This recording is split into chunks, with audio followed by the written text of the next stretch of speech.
Assalamualaikum warahmatullahi wabarakatuh. Alhamdulillah, we meet again on the air in the latest edition of Man and Nature. This program is produced by Batrisyia Afrina, and for the next half an hour, I am your host, Sheikh Muhammad Saifuddeen bin Sheikh Muhammad Salleh. Whether we realize it or not, we have actually come to the last installment of the 6th season of Man and Nature. And of course, to cap our very interesting season this year, which has an overarching theme on sustainability, we have an important topic for discussion today. The topic is importance of sustainability in science and technology. And to enlighten us on this topic, please welcome a special guest who is no stranger to Man and Nature, Associate Professor Technologist Dr. Ilham bin Zulkiflee Lubes from the Institute of Biological Sciences, Faculty of Science, Universiti Malaya. Assalamualaikum and welcome once again to Man and Nature, Dr. Zul.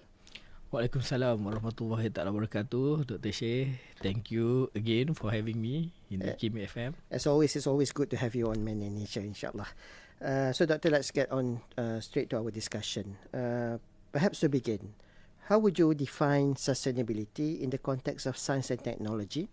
And why is this integration crucial for human progress and environmental well-being, particularly in prosperity and well-being for everyone? Thank you, Dr. Sheikh. Bismillahirrahmanirrahim. In order for me to define sustainability, I believe that sustainability nowadays has become a buzzword and is no longer strange to all of us.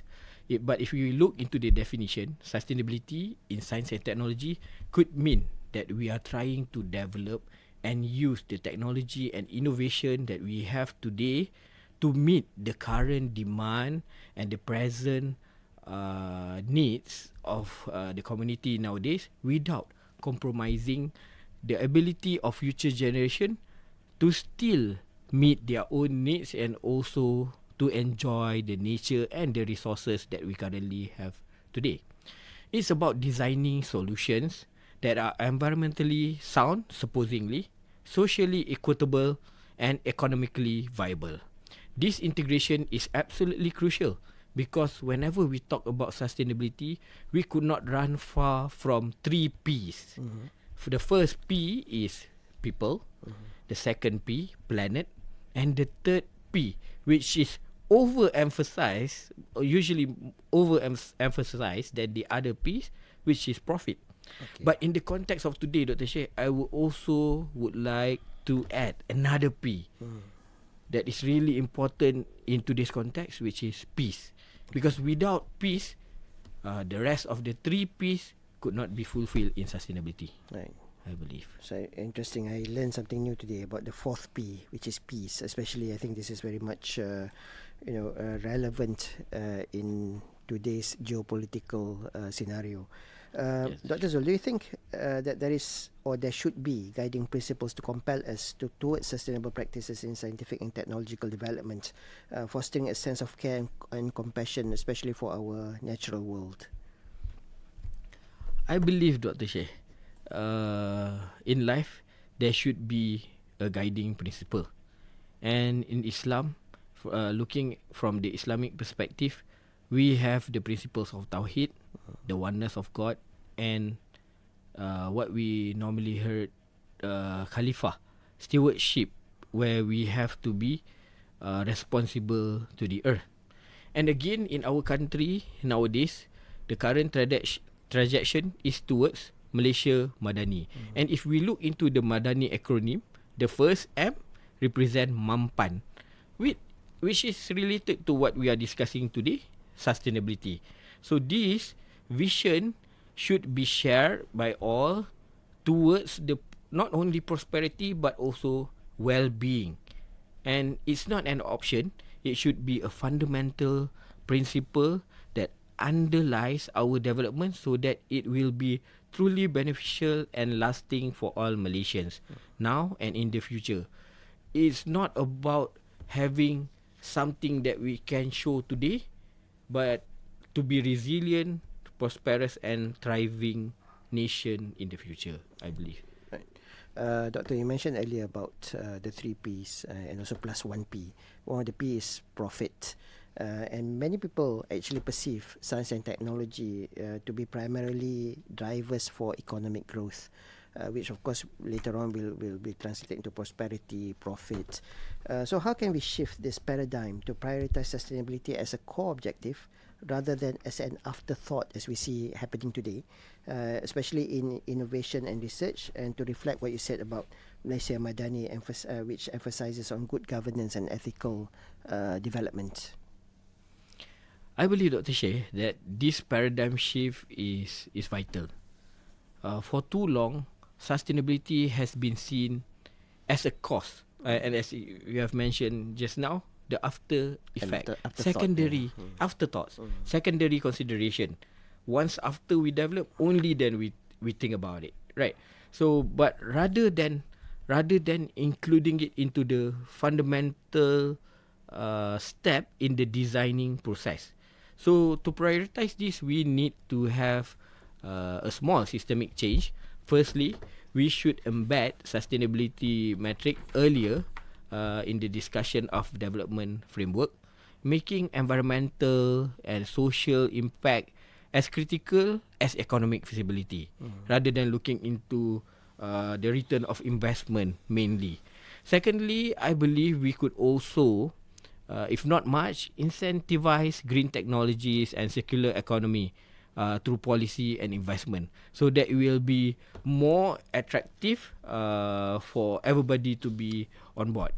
And thirdly, our country itself is emphasizing towards good governance and ethical development, meaning we develop it in culture, in practice, daily practice, that integrity, accountability, and to look at long-term societal well-being, which is very paramount, not only in developing the community itself, but also as a basis of our science and technological endeavor. Before we start, we have to look into sustainability consideration from the very inception of an idea of a research, not just at the end, after it is over. Coming from the university, Doctor, I'm sure you are involved with a lot of research projects. Could you share some examples with our listeners, some scientific or technological advancements that you believe beautifully exemplify sustainable solutions, perhaps those developed by or championed by Malaysian higher learning institutions, including universities, to demonstrate their direct relevance to our nation's sustainable future? Certainly, Dr. Shaikh. To share, there are actually, we have many inspiring examples, and I could not really emphasize one over another, and mostly original ideas from our Malaysian researchers. But we could look into the idea related to sustainable palm oil processing, where our country is one of the biggest producer of palm oil in the world. Therefore, our country is actually at the frontier of looking towards not only benefiting from the palm oil that we as a commodity, but then to minimize waste and maximize energy recovery, so that the whole ecosystem of palm oil could be sustainable per se. And in relation to that, not only towards this does not only cover food security, but also include energy security, because the waste could be utilized in order to recover and optimize energy and water usage, reducing the environmental footprint while boosting productivity. This innovation does not only address environmental challenges, but also new economic opportunities and contribute to our food security. And although in one of my visit recently to Jerantot, I could see even at the area which is not really a city area, but then the frontiers of knowledge and research that has been done in that particular area in this part of sustainable palm oil is actually really good for the country, and I believe in the future will protect our energy as well as food security in the long run. This is one of them of example that could inspire us towards sustainability, Dr. I Shaikh. think what you've mentioned, the example from Jerantut, usually people talk about research, we are talking about monetizing research, but what you've mentioned is basically communitizing research, which is, I think, something that we should focus on, not just looking at the commercial aspects, but to make sure that the community also is part of the sustainable efforts, and they have a role to play in it as well. So I think that's a very good example that you've just shared. But of course, when we're doing something on sustainability, there are always challenges. There are always perhaps dilemmas that are faced by those trying to bring about sustainability practices, especially from the ethical dilemma, perhaps. So when it comes to implementing sustainable science and technology, especially in a country like Malaysia, which is rapidly developing in terms of economy, how do you see higher learning institutions coming from the university? How do you see these institutions contribute towards overcoming hurdles through innovative research and talent development? If we look into challenges, Dr. Shaikh, of course there are many to be tackled. And to add on a little bit about your comment about communitizing the research, one challenge that we could look on is talent development. But interestingly, the thing that I've seen in Jerantut, we always thought that if it's related to research, we need somebody who graduated from higher learning institution with degrees in scientific research to be able to join the workforce in this area, in biotechnology. But when I visited the institution in Jerantut, I could see that they employ the elderly ladies from the area to help with a certain biotechnology process, where they help in choosing and selecting the best breed of palm oil for the nation to be supplied to all the palm oil estate all around Malaysia. So this doesn't really need you must be graduated from higher learning institution or not. But there are certain skill set that you need. But through training, almost anybody, members of the community, could be part of biotechnology for the nation. Right. So as I've mentioned earlier, talent development. So not only to equip the future generation with interdisciplinary or specific skills, but then we could also have training for regular Malaysians to have some certain skill set to be part of the larger ecosystem and to navigate all these complex challenges. This is upskilling in a way, right? Or reskilling. Upskilling rather than what it used to be a common regular job. But then we with a little bit of training, skill set could be upgraded, and community could be part of the biotechnology ecosystem in order to improve certain higher or complex challenges that we are facing. For example, food security, right? So people are contributing and people feel that they are part of it, and biotechnology, which used to sound so exclusive, nowadays is part of their daily life, and also helping in order to improve the socio-economic status in the area. The other thing is the trade-off perception. Most of the time, we always look sustainability is something that is very costly, that hinders economic growth. While if we embed it earlier, of course, there might be cost to it, but the cost could be translated into ensuring equitable profit, which in sometimes not in terms of monetary, but in terms of the development of community, and also prolong sustainability in that particular industry per se. Interesting, because I think to me that's a new way to look at sustainability instead of just looking at it as something that is costly. When it comes to education, Dr. Zul, how can education, particularly in universities, play a more effective role in cultivating a generation of scientists, engineers, technologists, and indeed the general public at large, who are inherently committed to sustainable practices and embodying the values of respect and trust towards our environment? I think one problem is, some students, when they enroll in a program in the university, they just see it as a means to get a degree.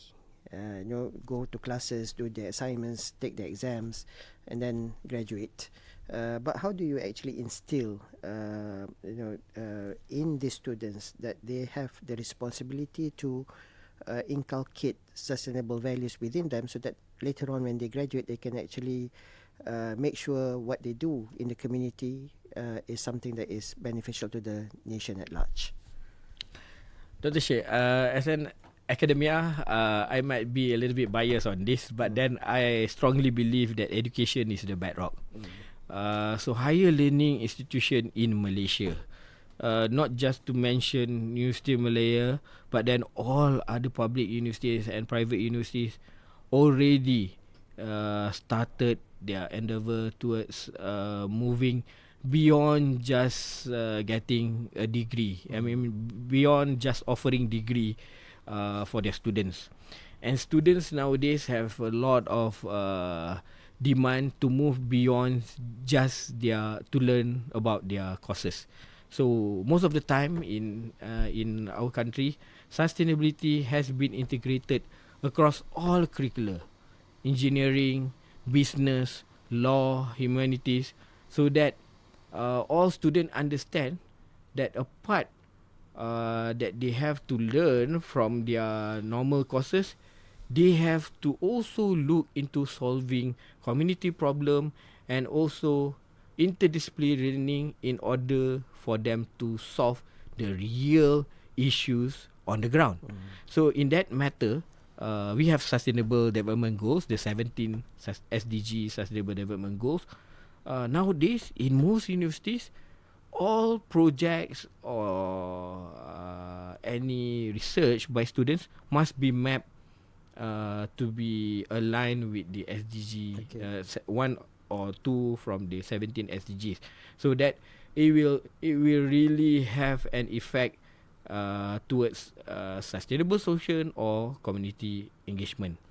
And as an academia too, long gone the time where you just lecture students everything that is being written in your notes. Nowadays, it must inculcate experiential learning, where you have to bring students out to see the real issues and together brainstorm, because the younger generations nowadays, they have a lot of new ideas and new approach, new tools in order for them to help solve the issue in natural system, as well as building trust in evidence-based sustainable practices. That's what we Okay, I think I wish I was a student now. Things are much more interesting today, it seems. Right, Doctor, moving on. In your view, we've talked about students, we've talked about the academia, but in your view, what role should policymakers and governments play, especially in incentivizing and regulating the development and adoption of sustainable technologies? How can they collaborate more effectively with the academia, researchers at universities, to leverage their expertise in support of national sustainable development agendas?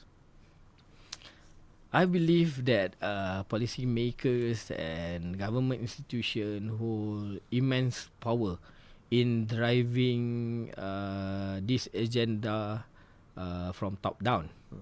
And I also a strong believer that the current policy makers and government are an advanced one, which is clearly guided by long-term regulatory framework that mandate sustainable practices and already phasing out unsustainable ones.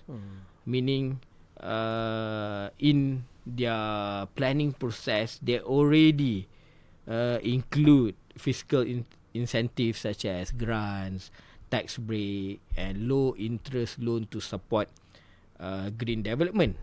And we also part of signatory that we have to reduce our emission. We have to adopt more renewable energy. So strongly, if ideally, if this regulatory framework, could also be the binding target together with higher learning institution and the industry, then it will work as a triple helix that leverage on the policy that has been formulated towards practices. And university, on the other hand, could lead in as sustainable innovation hubs. As campus could represent a small community itself. It could be an experimental living lab, like it used to be, right? And this synergy, guided by the framework that has been formulated by our policymakers, could ensure that policies are evidence-based, could be driven by local technology and innovation, and align with our national aspirations towards sustainable future. Right. But beyond government, beyond institutions, how can individuals and communities contribute to fostering sustainability in their daily lives, particularly through their choices regarding technology and consumption, fostering a collective commitment to justice and equity in resource use? For those who have been following Man in Nature, for example, for the past many weeks, we've talked about this actually. For example, in terms of textile industry. Definitely this has a lot to do with the individuals and also the community members. So what's your view on this? Beyond governments and institutions, what role do we play as individuals and members of the community?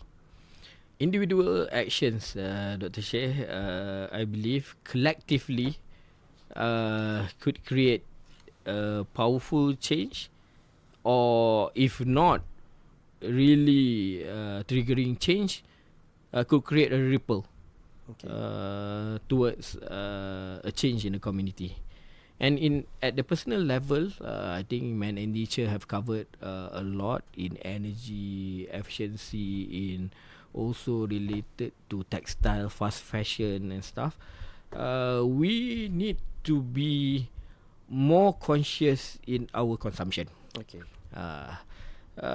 This is with regards to have to choose the right product and technologies that should not only save our money today, but should also be durable, energy efficient, and again thinking about what's the fate of it after we have used it. Like you have mentioned textile, right?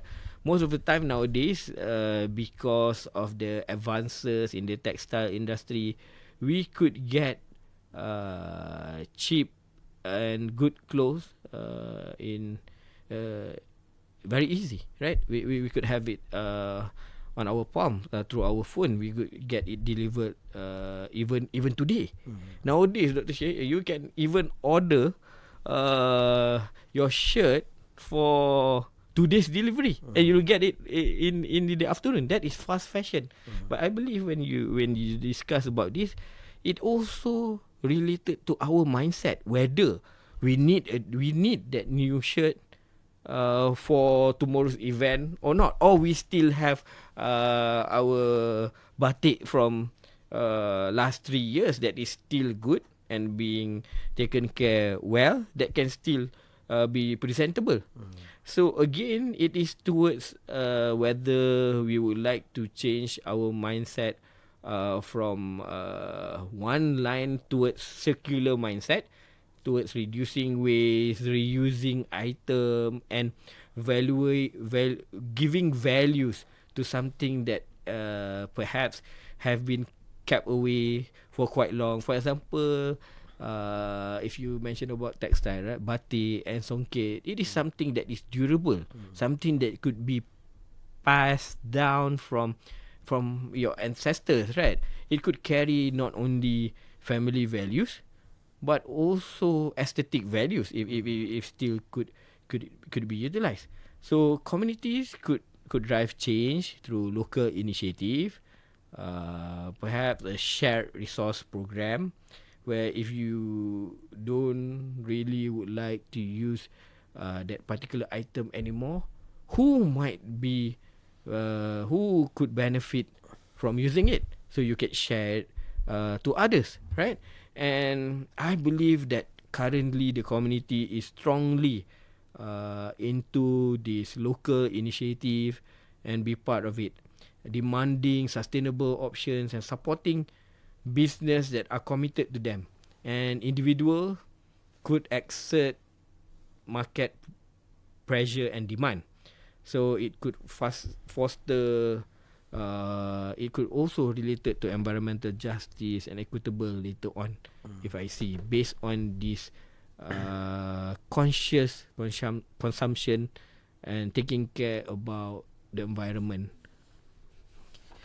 Looking ahead, Dr. Zul, what emerging scientific fields or technological innovations do you believe hold the most promise for addressing some of the world's most pressing challenges in terms of sustainability? For example, climate change, resource depletion, and how can Malaysian universities be at the forefront of these discoveries? Several fields actually holds immense promises, Dr. Shaikh. I believe a lot of people already talk about AI, artificial intelligence and big data. I believe this could be the tools to optimize resource management, predict climate patterns, and also enhance energy efficiency. Because based on the data that we are currently utilizing, right? So AI and big data could help optimize the way ahead. Again, I see biotechnology could offer solutions for sustainable agriculture, for food security and bioremediation. Recently, I brought my students to visit hydrogen, the first mobile refuel hydrogen station in Putrajaya. And it's amazing, where you can fill one full tank of the hydrogen powered car in just 5 minutes, so that you can drive it 500 kilometer. And the demonstration also showed to me and the students that the car will be used by mostly officers to go to Terengganu. Okay. So it is something that previously used to be in science fiction movies, but now it's in front of us. Although it is still in its infancy. If you look into hydrogen, the hydrogen that is currently being produced today is still grey hydrogen, meaning it is being produced from fossil fuel based energy. But looking ahead for a state like Sarawak, Sarawak has an immense potential of hydropower. So even nowadays in Sarawak, they already have hydrogen fuel station that is green hydrogen, meaning the hydrogen is being produced from energy being produced from hydropower, which is renewable energy. So it completes the whole bigger picture of having green energy. That is talking about Sarawak, so that they could have their own hydrogen fleet of cars. Of course, this is a little bit still advanced, and in Semenanjung perhaps is still in its infancy. But looking ahead, I believe these are part of the energy mix that are needed for our country, because fossil fuel is phasing out. People are more concerned towards tailpipe emission. They don't want to be contributor of emission from their own tailpipe every day when they drive to work or when they drive their kids to school, right? So part of this ecosystem, we have to look into this. And I also believe in the future, with the increase of usage of electric powered car, EVs, electric vehicles, so we could see we also have to look into the fate after we have used it, after 8 and 10 years, whether how the lithium batteries will be treated, the recycling ecosystem, are we able to cater for this, how much we are foreseeing, right? And then what we are going to produce out of this lithium waste. And also cars as one of the discussion in one recent conferences mentioned cars would be like phones, where people when you have new models, people will change it. But what happened to the previous model, right? So these are new challenges that are not faced previously. Grand challenges that require integrated solutions, not only by scientists, but also by economists, by people, sociologists, to see patterns of usage and not a siloed approach, definitely. Dr. Zul, we're coming to the end of the program. Perhaps some final words from you with regards to, those, especially those in higher learning institutions, regarding the urgent need to embrace sustainability in all our scientific and technological endeavors, which is, I think, very much part and parcel of our duty towards ourselves, humanity, and the planet. So, Dr. Sheikh, I believe that sustainability nowadays is not a choice anymore. It is already embedded, imperative in our daily life. It used to be that we come with a slogan that we have to save our planet. But I believe nowadays it's more towards securing our future generations' future, and ensuring equitable well-being for all. So for higher learning institutions, of course, this means that we have to take the lead, not just in research, but also instilling ethos in every student, so that we become a living example. So that is a call to action, so that we recognize our role as khalifah and act responsibly in our daily life, in our profession, and in our role in our communities. So by embracing sustainability, we could actually help build the nation that is not just prosperous, but also harmonious with nature's for generations to come, inshallah. And let's make sustainability the guiding principle embedded in our progress today. Right. Nicely put and well summed up, Dr. Zul. I believe what you have explained to us is very much in line with the concept of khalifah, like you mentioned, stewardship, as very much emphasized in the teaching of Islam. And I think definitely the concept of khalifah plays a very important role in looking after the natural world in a sustainable manner, as you have rightly mentioned.